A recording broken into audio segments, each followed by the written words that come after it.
segunda parte que nos adentramos a todo el mundo de la macrotipografía, es decir, la letra en relación a su entorno, es decir, palabras, frases, textos y párrafos, y todas las características a tener en cuenta como premisa inicial del diseño editorial. Un poco repasando para los que ya conocen Google Fonts, esta categorización que se había hecho en el primer video de dos grandes grupos tipográficos, las tipografías para texto y las tipografías para display. Fíjense que es una categoría que mantiene Google Fonts, ¿sí? Donde en tipografías para texto podemos tomar a las serifadas y las palo seco o sans serif, y acá tenemos linkeadas las tipografías para display. Si yo solo dejase activado display, podría ver toda la cantidad de tipografías que aparecen con estas características que se explicaron antes.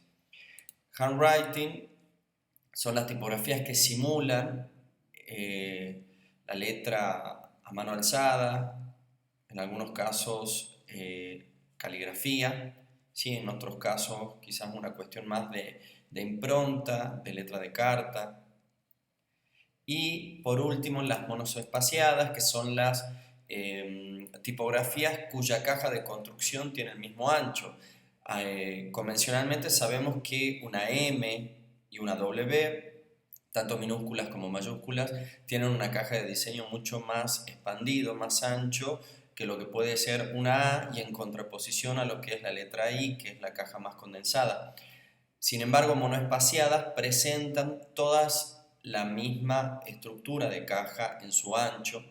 Podemos ver acá la característica de lo que es una letra M y esta letra I con este serif tan marcado, ¿sí? Por lo tanto, ambas letras están con su mismo ancho, su misma caja, ¿sí? Y fíjense que visualmente la M me da una sensación de condensada en relación a la N, que es de la cual parte, ¿no? Esta segunda. Bien, hecho este repaso, bueno, y serif y sans serifadas, que son las tipografías para texto. Retomando el tema, acá vamos a comenzar a ver ya directamente lo que es el trabajo en párrafos, y podemos ver tres variantes, las tres variantes clásicas o comunes para la redacción de un texto, es decir, esta es la versión normal, en este caso es la versión itálica, ¿sí? Y la versión en negrita. También aparece la combinación de itálica con negrita.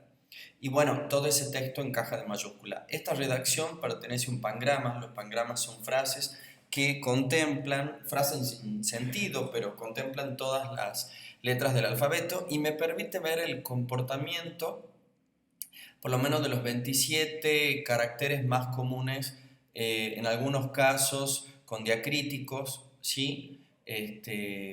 Entonces, esta frase me permite ver el conjunto, por lo menos, de los glifos básicos de lo que es un alfabeto. Bueno, acá tenemos lo mismo, pero utilizando dos tipografías para display. Fíjense en este caso una monoespaciada, que solo presenta variables en negrita, y la monotype cursiva, que por sus características solo presenta esta variable y bueno, y caja de mayúsculas.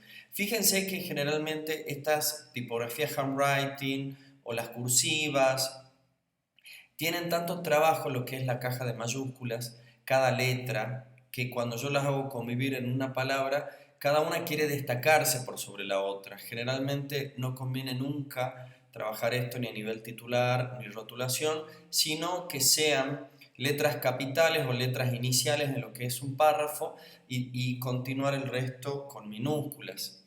Bueno, otras dos tipografías, la mal criticada, a mi parecer, Comic Sans, porque es una tipografía con características excelentes de legibilidad, pero como pertenece al grupo de display, tiene su personalidad, uno la reconoce fácilmente, y al tener un libre acceso desde cualquier soft, de alguna manera se sobreusó, ¿sí? Porque es el lector quien usa la tipografía.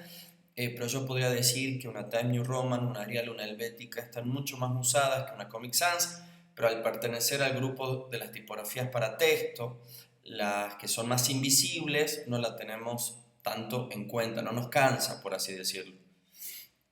Bueno, otras dos características de tipografías también para display, y acá está el caso muy particular de Cooper Plate, que no presenta minúsculas, sino lo que se denominan versalitas. Las versalitas tienen características de minúscula en lo que es la construcción del diseño, pero el diseño en sí es de una mayúscula. Entonces acá vemos una Cooper Plate en mayúscula y una L de Cooper Plate en versalita.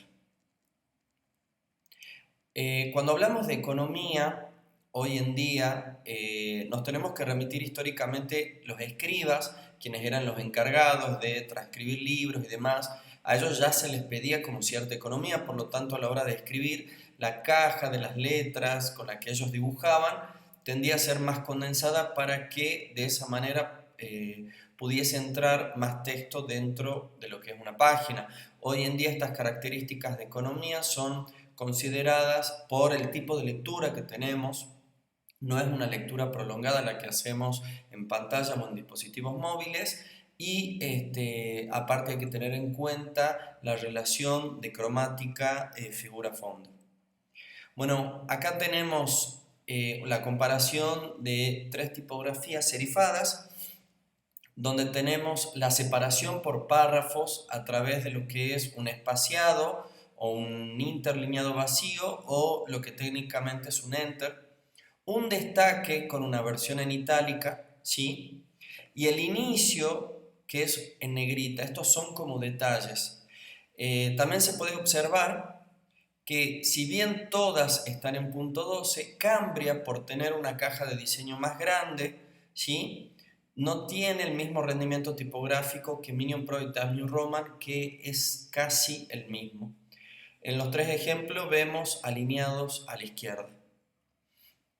Bueno, tres ejemplos más de tipografías serifadas, y vemos cómo Palatino, al tener una caja un poquitito más grande de su altura de X, ocupa mucho más espacio, y lo mismo pasa con Georgia. No nos olvidemos que toda tipografía, cuando fue diseñada, cumplió algún objetivo en particular, era con alguna intención. El caso de Garamond Pro, esta versión de las tantas Garamond que hay, fíjense que cuando aparecen este tipo de signos no es un error, sino que probablemente estos signos en griego no estén diseñadas para esta versión.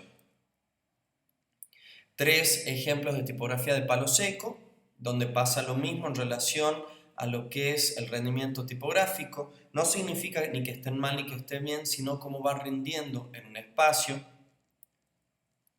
Verdana, que es una tipografía que se hizo hace aproximadamente 3 décadas con Tahoma, que su intención estuvo la lectura en lo que era la web. Tienen cajas en la construcción de su de altura de X más grandes, por lo tanto el rendimiento para texto no es quizás el esperado como lo logra Calibri.